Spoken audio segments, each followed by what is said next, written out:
titipan untuk nanti juga akan menjadi kasih sayang abadi ketika di hadapan Allah Rabbul Alamin.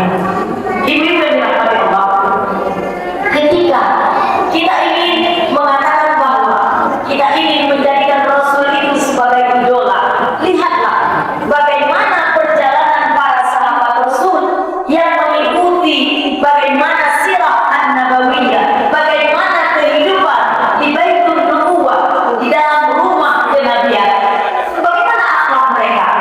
Itu setingkat akhlak Umar yang merupakan sahabat Nabi, konon lagi akhlaknya baginda Muhammad sallallahu alaihi wasallam.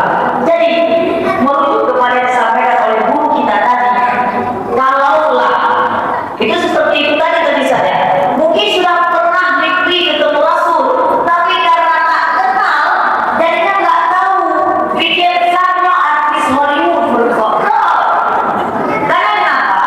Kalau yang disampaikan Ustaz tadi, ibu-ibu mempelajari Asy-Syama'il Al-Muhammadiyah, bagaimana forumnya Rasul itu, maka ketika bertemu di dalam mimpi itu tidak diragukan. Jaminannya siapa? Apa kata Rasul? Man ra'ani fil manami faqad ra'an. Barang siapa yang melihatku di dalam tidurnya, melihat dalam tidur artinya apa? Mimpi. Barang siapa yang melihatku di dalam mimpinya, faqad ra'an, maka dia benar-benar melihatku. Kenapa? Wa inna syaitan la yatamatsalu bi